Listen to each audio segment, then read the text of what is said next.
Watching the words completion rate 50 floating above Julian's head, I suddenly awakened to the truth this world was actually a romance novel, and I was the villainess in the story. With my wealth and beauty, why should I be reduced to a mere tool for their tangled love affair? I decided to step aside for them, but the female protagonist panicked. When on the day I returned from Europe, Julian Ford came to pick me up at the airport with his secretary by his side, their intimate demeanor completely oblivious to the world around them. I walked up and sneered, "Julian, you sure know how to have fun. I've long heard that while I was away you hired a secretary in New York who looks just like me." Julian chuckled dotingly, pinched my nose, and then pulled out a bouquet of roses from behind his back to hand to me. "It's all just their jokes. We grew up together and are about to get engaged. Who could possibly shake our bond?" He spoke with such frankness and nonchalance. I snorted and took the flowers, catching in my peripheral vision how the secretary, Chloe Jiang, instantly reddened. "Miss Shun, how could you distrust Mr. Ford like this?" Despite being wronged, she was still defending Julian. I sneered inwardly. Leo had said that little secretary was Julian's loyal lapdog. I hadn't believed it at first, but now I saw the reputation was well earned. The moment Chloe finished speaking, I watched Julian's previously indifferent expression twist into heartache. How, of course, who wouldn't he love a devoted follower? Even Julian wasn't he above such things. Just as I was about to lose my temper, Chloe's voice suddenly echoed in my mind. "The ideal girlfriend is in position, commencing the official strategy." Before I could react, another unfamiliar mechanical voice sounded. "Host Isabel Shun is the key figure for your strategy to win over Julian Ford." "You," Chloe continued, gazing tenderly at Julian. "So this is Chloe's inner voice then, whose voice is the other one?" What shocked me even more was when a line of text slowly appeared above Julian's head. Completion rate 55. Did I just awaken the ability to visualize mind reading? This series of unbelievable events sent a violent ringing through my mind. My vision went dark, and I fainted. When I woke up, I was already lying in a hospital bed with Julian, looking anxiously at me. At that moment, I recalled the images that had flashed through my mind before I fainted. It turned out this world was a romance strategy novel, where the female lead Chloe had bound herself to a tortured love system to pursue Julian. And I was the perfect ex-girlfriend character in the book. Julian had already developed feelings for Chloe without realizing it, repeatedly humiliating and tormenting her because of me. Through each act of harm, he grew increasingly distressed and guilty toward her. It wasn't until Chloe got cancer that Julian realized he had already fallen in love with her. The completion progress reached 100 at this exact moment. Yet Chloe, having accomplished her mission, chose to leave this world without hesitation, her body following into death. Julian went completely mad holding her corpse. He blamed all this misfortune on me, seeking vengeance for Chloe through relentless retaliation.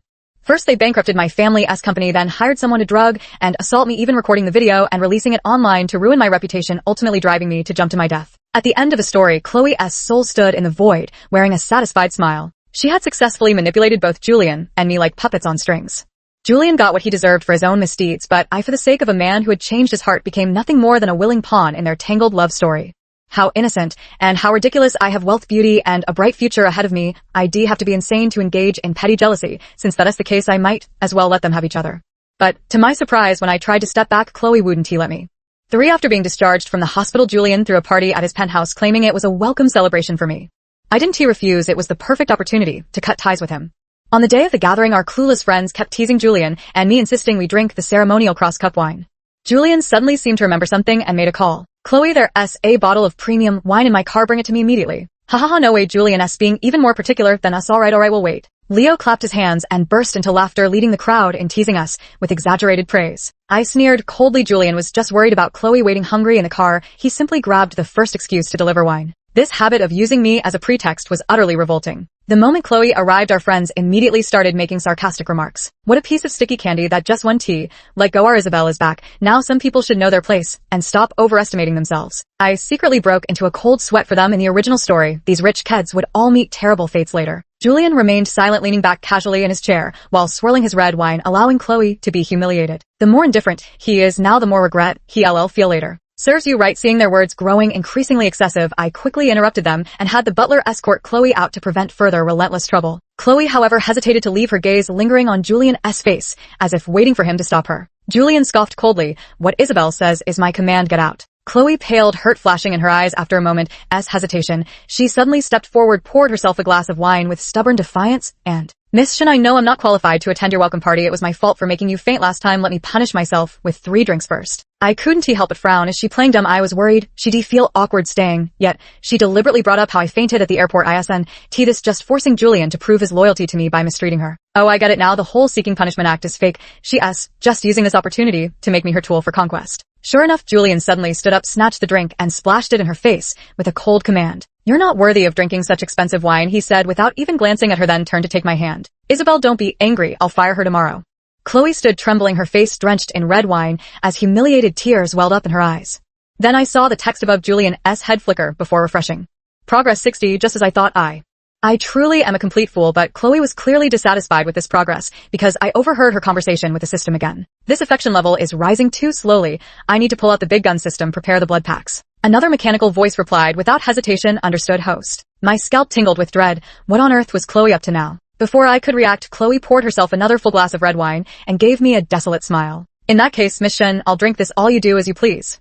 She threw her head back and drained the glass in one go. Julian glanced over, but remained silent, his gaze inscrutable. My temples were throbbing. This bottle of wine worth tens of thousands of dollars was supposedly brought to welcome me, yet I hadn't taken a single sip while Chloe was about to finish it all. I ended up looking like a bully taking advantage of my status. Just then Chloe bent over, coughing, and spat out a mouthful of fresh blood with a wah sound. Everyone present was startled, all staring at her with shock and uncertainty.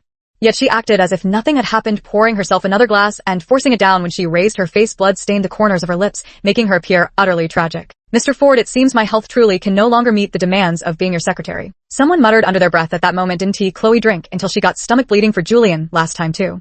Julian remained unmoved, but he didn't realize his hand was currently gripping my waist so tightly his fingertips were digging into my flesh. It hurt his heartache, for Chloe must be reaching its peak right now. The characters above his head were flashing desperately, signaling another imminent stat update. I can hardly imagine how much this will multiply. Remembering the ending in the book, I quickly shouted, ouch, ouch, ouch, you're pinching me too hard. Julian snapped out of it immediately, letting go of me in a panic as he stammered, Isabel, I'm sorry. With a cold expression, I cut him off. Julian, since you care so much about Miss Jiang, I'll step aside for you too. Julian's face turned pale as he immediately grabbed my hand. The text above his head stopped flickering at that moment and reverted to its original state. Isabel, we've had over a decade of friendship. Don't joke about this, he said gravely. I shoved him away. Who's joking with you? At that moment, Chloe's furious inner voice erupted in my mind. Damn you, Isabel Shin, ruining my plans. Just you wait. Chloe's eyes rolled back as she fainted on the spot. Irritated beyond measure, I waved my hand dismissively. We'll discuss the rest later. For now, you'd better take Miss Jiang to the hospital. After all, this welcome party was held in my honor. Whether she was faking it or not, I couldn't just stand by and do nothing. In the original story, I was called heartless because of this incident, and people said I deserved Julian's revenge. Julian looked at me and Chloe on the ground, torn between us. After a long struggle, he finally picked up Chloe and rushed out. Before leaving, he threw back a line, Isabel, I want to break up with you. For Leo nudged my arm. Isabel, this ISNT like you, that secretary Julian has ISNT is innocent, as she seems aren't you worried about giving her an opening? I sneered. She wasn't just lacking innocence, she was downright malicious. She would exploit anyone to achieve her goals. After this incident, everyone was in no mood to continue, and the gathering soon dispersed. I couldn't shake off my unease. After some thought, I decided to drive to the hospital. This Chloe has already decided to use me as a stepping stone, drinking until she coughs up blood, fainting. She doesn't care at all about what kind of retaliation Julian might inflict on me after she leaves this world. We're all just her pawns, including Julian. Too bad for her. I've awakened, and won't follow the script as she wishes anymore. The setback at the party has already made her feel threatened. What if she teams up with that system to pull some new trick? If she succeeds in her conquest tonight, Julian will undoubtedly blame her death on me once she leaves this world. To avoid complications, this matter must be settled today. Though I mentally prepared myself, hearing Chloe's words at the hospital door still made me roll my eyes despite myself. Her voice dripped with feigned grievance. You should hurry back. Miss Shen is waiting for your explanation, and she'll get angry again if you're late. It's all because my body failed me. I'll make it up to her another day.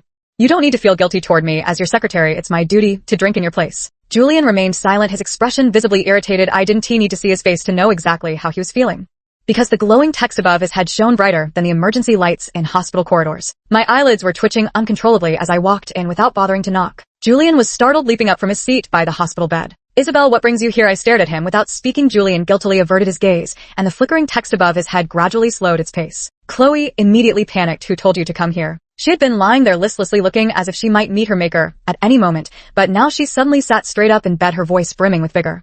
Julian froze, staring at her in stunned disbelief. For a long moment, the light above his head completely stilled. 5. Chloe jolted, then forced a weak smile. What I meant was, it's so late, how could we trouble Miss Shin to make the trip? Her pretentious act was so ridiculous, it nearly made me laugh in anger. If I hadn't come, how could I have heard such a spectacular speech? I looked down at her and said word by word, it's no trouble at all. After all, you came to my party and drank yourself sick. Common decency demands I check on you. And let us be clear, no one asked for your apology. You're the one who insisted on this self-punishment, stubborn as a mule, impossible to stop. Chloe clearly didn't expect me to say that. Her neck stiffened for several seconds as she gripped the blanket tightly with her fingers, her whole body trembling, as if she'd suffered some immense injustice. With a choked sob, she said, it seems Miss Shin still hasn't forgiven me. I'll submit my resignation letter tomorrow. As long as Miss Shin doesn't take her anger out on Mr. Ford, I'll do anything. Julian kept his eyes lowered in silence, tacitly agreeing to the resignation matter. The hope in Chloe's eyes gradually faded into disappointment until finally she turned her face away with reddened eyes. Then she abruptly yanked out the 4-tube from her hand, flipped out of bed, and ran outside. Julian startled, his knees reflexively bending before he forcibly stopped himself mid-motion. His expression shifted through several emotions before finally settling into a strained, ugly smile. Isabel, you must believe me now. You're the only one in my heart. Whether I believe you or not doesn't matter, I said, glancing at the flickering light bar above his head before letting out a cold laugh. I'm just here to inform you that tomorrow the Shin Group will officially announce the termination of our engagement. As long as I remain a piece in their game, Julian will continue to make things difficult for Chloe because of me with her system, helping her cheat. How could I possibly be a match for her? I need to extricate myself from this love triangle as soon as possible. 6. On the road outside the hospital entrance, Julian grabbed Chloe's arm. Stop this, you're still sick, you can't go out right now. Chloe turned her head with a bitter smile. Mr. Ford the First, no, you've always seen me as a substitute for Miss Shin, though it breaks my heart, I still can't bear to leave. Now that Miss Shin has returned, I should go. As long as she stops misunderstanding you, as long as you get what you wish for, I'll do anything. These words would probably move any man who heard them. Julian was no exception. The halo above his head was practically blinding me. But what I never expected was for him to grit his teeth and say, being Isabel's stand-in is your good fortune. You can leave, but only after you've recovered from your illness. He truly embodied the epitome of a two-faced bastard. Chloe shook her head coldly and stubbornly. No need, I can't bear to see you unhappy because of me. But after taking just 2 steps, she clutched her chest and spat out a mouthful of blood with a wah sound. Julian completely panicked. He rushed over, scooped Chloe into his arms, and wiped the blood from her face with trembling hands while screaming in anguish. I won't allow you to die. Wake up for me. An ambulance call. An ambulance now. Then the light above his head flickered wildly before refreshing with new values. Completion progress 75-7. I was utterly dumbfounded. Since when did she start performing Shakespearean tragedies, vomiting blood at the drop of a hat? If the old me had seen this scene, I probably would have been jealous and possessive just like in the book. But now I glanced back at the elite private hospital behind me, then at Julian wailing his heart out in front of me, and finally couldn't he help rolling my eyes. I don't remember him being this stupid before. Did that glowing signboard above his head crush his brains or something? I watched Julian's dramatic sobbing in silence for a long moment before speaking calmly. The hospital is right behind you. Julian's voice abruptly cut off as he mechanically lifted his head to look at me. I smiled and reassured him. Secretary Jiang should be fine, wasn't he? She just examined before being hospitalized. You've cried enough. It's late at night, and all this shouting is disturbing the neighbors. Julian suddenly released his grip and quickly took several steps back. Chloe's head hit the ground with a loud thud. Me just hearing that sound made me wince in sympathy. Having to scheme against such an idiot must be her misfortune. I walked over, intending to help her up. Then I heard her inner thoughts again that hurt like hell. System, this Isabel Shin seems to be slipping out of control. Arrange a car accident for me. It has to succeed on the first try. My heart skipped a beat, and I suddenly looked around sharply. It was already past midnight, not a single car on the road, the surroundings eerily quiet. Cough, cough. Chloe coughed twice and slowly regained consciousness, then gave me an eerie smile. At that very moment, a beam of light shone directly onto my face. Less than 100 meters away from us, a large truck suddenly appeared, roaring as it charged straight toward Chloe and me. Holy shit, that truck literally materialized out of thin air. It's like something out of a sci-fi movie. I was completely stunned. Watch out. Julian suddenly lunged forward. Meanwhile, inside, Chloe's mind system control his body and make him save Isabel. I'll get seriously injured in the process, and he'll definitely feel guilty toward me. Raising the conquest rate to 100 will be no problem. So this was her purpose in arranging the car accident. I absolutely can't let her succeed. So at the moment the car came crashing toward us, I kicked Julian in the waist, sending him flying toward Chloe. The two of them tumbled together to the side, then came a burst of pain throughout my body before I blacked out. When I woke up the next day, I couldn't help but laugh. I gambled right. Despite such a tremendous impact, I was completely unharmed, just a few minor scrapes and bruises. Even the doctor marveled, calling it a miracle, and wasn't it exactly that, a miracle? After all, what normal person would bind themselves to a system just to become someone else's lapdog? Chloe clearly didn't dare let anything happen to me. She was terrified Julian would never forget me for the rest of his life, and even more afraid she'd never succeed in her conquest. But unfortunately for her, Julian still ended up blaming her for the whole incident. The progress bar plummeted straight down to 40. Poor thing, after all that effort, vomiting blood, and being hospitalized, everything came to nothing. The progress was even lower than when I first returned. Chloe was so angry she couldn't even bother pretending anymore. Ever since I woke up, she'd been glaring at me fiercely. Julian noticed her expression and snapped, "Are you dissatisfied with Isabel now? If you hadn't gone crazy and run out, Isabel would never have gotten into a car accident. The medical expenses and compensation have been transferred to you. No need to submit a resignation letter. You're dismissed, effective immediately." Chloe stared at him in disbelief, her eyes red, as she explained. "I didn't mean it like that. I don't care what you meant. Just get the hell out." I picked up the water glass from the table and smashed it violently onto the floor, roaring. "Shut up," Julian turned to comfort me. "Isabel, don't be angry. I'll make her leave right away, and I promise you'll never have to see her again." As soon as he finished speaking, the progress bar above his head flickered again, changing to 50. Watching him waver between me and Chloe, I couldn't help but laugh in frustration. Back when I went to Europe, it was him who ran to my doorstep in the middle of the night asking if I'd marry him when I returned. I told him, if you don't fall for someone else in these 3 years, then I'm willing. He immediately dropped to one knee and pulled out a ring from his pocket. Isabel, I'll love only you in this lifetime, and that will never change. He was just 22 years old then, his youthful affection pure and untainted, his eyes truly seeming to see no one but me. So when he proposed engagement, I happily agreed and immediately booked a flight back. I thought this was a love that could stand the test of time. But in reality, while it may appear fine on the surface, inside it's already rotten and spoiled. Only that ring still shone as brilliantly as it had in the beginning. I took it off and handed it to Julian, saying this should be returned to its rightful owner. You and Secretary Jiang should leave together. Why, just because of a secretary? Besides, I've already fired her for you, and the engagement party is all arranged. Don't be unreasonable, okay? He seemed to be coaxing a petulant child. I frown. No one asked you to fire her. Don't pin that blame on me. This had also happened in the original story. After being fired, Chloe couldn't find employment at any company due to the Ford family's influence, forcing her to take on various part-time jobs. No matter where Julian and I went on a date, we would always see her. To prove his loyalty to me, Julian would ruthlessly humiliate her every time. The more Chloe was tormented, the higher the affection points rose. After Chloe's death, Julian blamed everything on me and forced me to take on all the part-time jobs Chloe used to do. A friend tried to plead for me, but he responded coldly. Every ounce of suffering Chloe endured, I'll make Isabel Shin taste it all. So there I was, washing dishes in the restaurant kitchen while he stood beside me clutching Chloe's ashes, staring at me. In less than a month, that restaurant went out of business. When I went to sweep floors at the gym, he followed me, still clutching that urn. Half a month later, the gym went out of business too. In the end, he came to one conclusion. You're nothing but a jinx. All those businesses went under because of you. At this thought, I let out a cold laugh and met his gaze as I enunciated each word clearly. Because I believe in energy science, and I feel our magnetic fields just don't align. During all those years abroad, I never even caught a cold, and yet within 2 days of returning home, I've been hospitalized twice. Our zodiac signs are incompatible. Please just let me go. I played the role of the spoiled heiress to perfection, dead set on breaking up with no room for compromise. In the original story, I had also pretended to threaten a breakup, which Julian refused to accept. Then, as if to prove he hadn't fallen for Chloe, not only was the engagement party not cancelled, but it was even moved up at his direction. The engagement dress was ostentatiously delivered to my home. Instagram posts publicly declaring love and proposing marriage, pledging loyalty. It wasn't until Chloe left behind a suicide note and disappeared that this farce finally ended. And all of this became the original sin Julian would later use to exact revenge on me. Since negotiations with Julian had reached an impasse, I went straight home to confront my parents. I recounted everything that had happened since my return, ending with my declaration that I was breaking up with Julian. My father flew into a rage, nearly flipping the table. Julian already came to explain before you were discharged from the hospital. Just a secretary. Is it really worth making such a fuss over? Breaking up is out of the question unless the Ford family brings it up first. Even if you die, your corpse will be carried into the Ford household. My mother sat to the side, wiping her tears. The company hasn't been doing well these past 2 years. We rely entirely on our partnership with the Ford Group. We can't afford to offend Julian. I had expected my parents to object, but I never imagined it would be for this reason.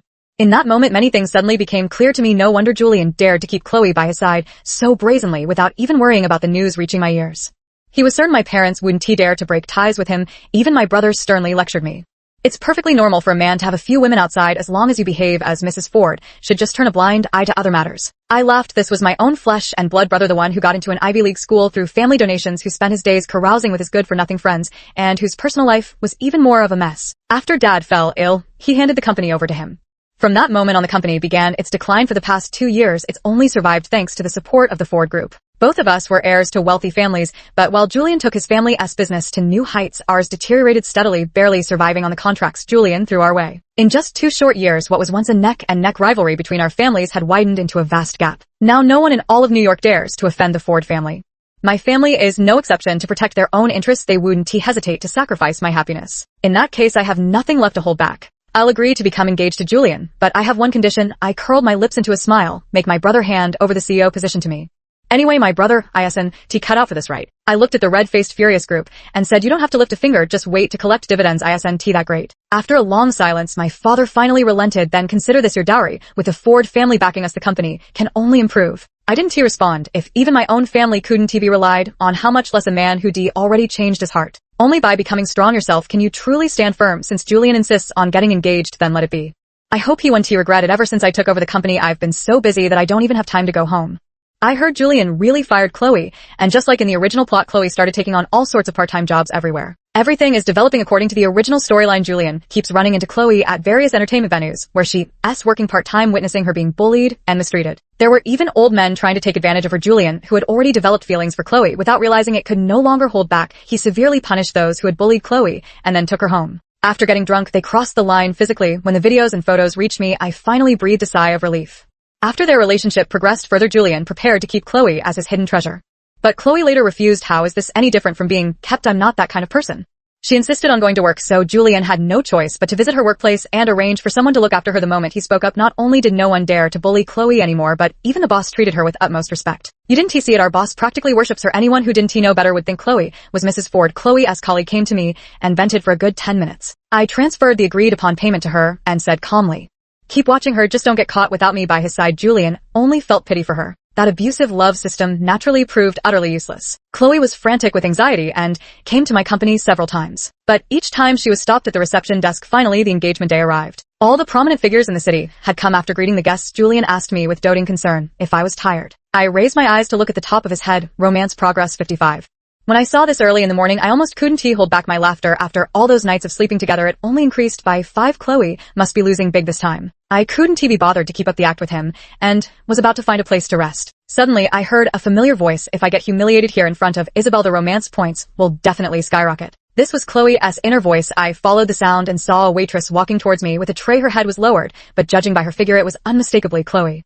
As she passed by me, she stumbled, and the wine glasses on the tray nearly toppled onto her face. I immediately reached out, grabbed the tray, and flipped it upward. In an instant, all 3 glasses of red wine spilled onto me, and the glasses shattered as they hit the ground. Someone nearby gasped, and all eyes turned toward us. Chloe stared at me wide-eyed with horror. Who assigned this waiter, who can't even hold a plate properly? Julian swiftly took off his suit jacket and draped it over my shoulders, then froze when he looked up and saw Chloe too.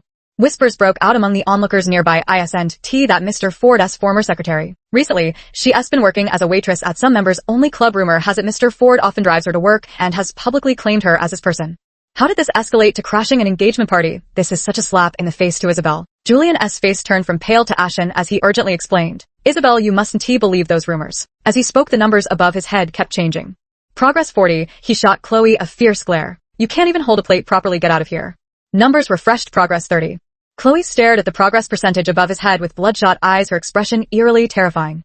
11. Julian's eyelid twitched as he snapped, "Will you still dare to resist? Don't forget your place." The word identity reminded Chloe that she couldn't afford to openly confront Julian before successfully completing her mission. She lowered her eyes and murmured softly, "I'm sorry, I'll leave right away." At that moment, the large screen on stage used for video playback suddenly flickered, inexplicably switching to another image. The video showed Julian pinning Chloe against the wall in the club's lounge, accompanied by unspeakably vulgar sounds, freezing all the guests in shock. Suddenly, a waiter shouted the projector was under Chloe's responsibility. "Someone turn it off now." 3 minutes to get the job done, but 5 minutes just to straighten my clothes. What an idiot, all appetite and no skill. System, can I change tasks? After a pause, she suddenly laughed. "Tell me if Isabel Shin knew her fiancé was a flash. Do you think she'd still be smiling?"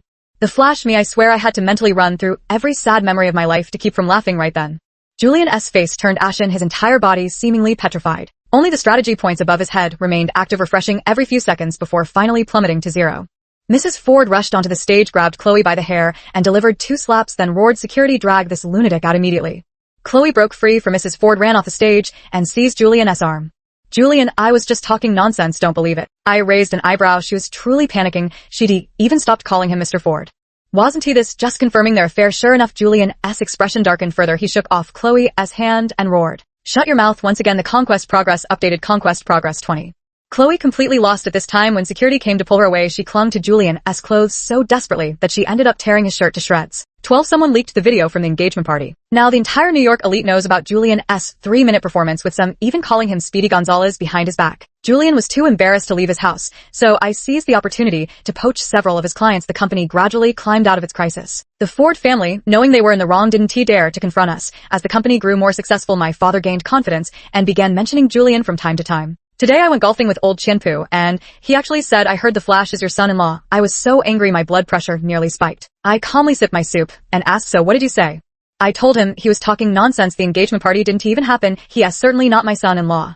After speaking, he observed my expression and tentatively asked, "I was wrong before. I shouldn't have forced you to get engaged to him. Now that we don't need to rely on the Ford family anymore, let us take this opportunity to break off the engagement." Seeing my silence, my father grew anxious. "Don't tell me you still like him." My mother chimed in too. "Isabel, if he were just a playboy, that'd be one thing, but 3 minutes, that's really unacceptable. Last time Mrs. Rockefeller recommended some health supplements to me saying they make a good gift for my son-in-law wasn't he? She clearly mocking me. I can't even show my face in public. Now you're managing the company. So well these days, lots of people have been asking about you. Be reasonable. Let us find someone healthier. I reluctantly nodded, calling off the engagement is fine, but from now on you can't interfere with my marriage anymore. Don't worry, absolutely no interference. Then who's going to tell the Ford family?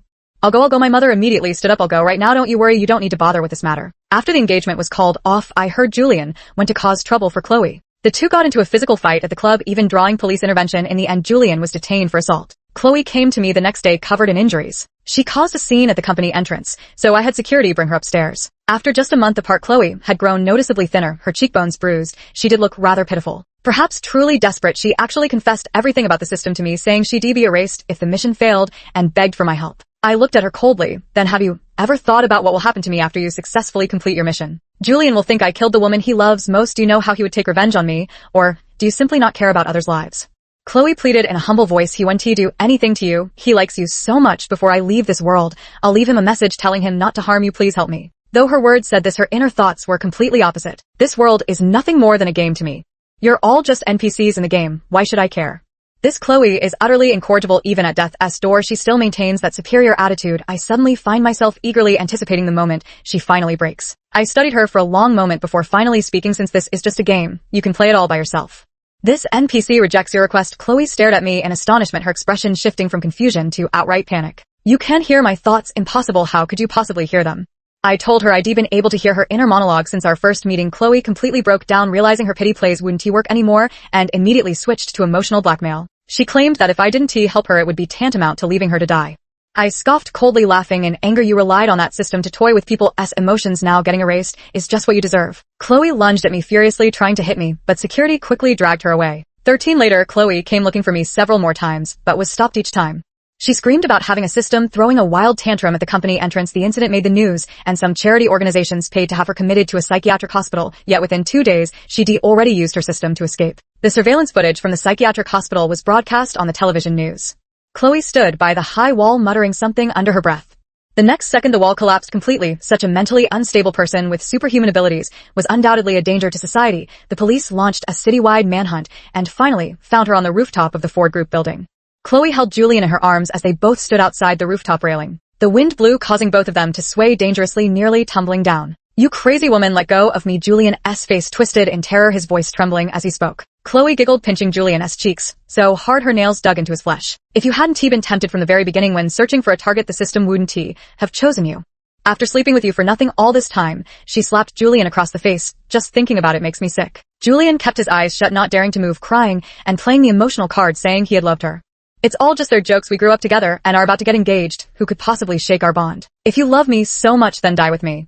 The next second, the two fell from the rooftop. In the live media footage, Chloe held Julian as they teleported a few meters mid-air, perfectly avoiding the air cushion placed by firefighters. Upon landing, both died instantly. I turned off the TV and let out a long sigh. In the original story, Julian died by jumping off a building. Perhaps from the moment he fell, for Chloe, his fate today was already sealed. This is the price of betraying love. The end.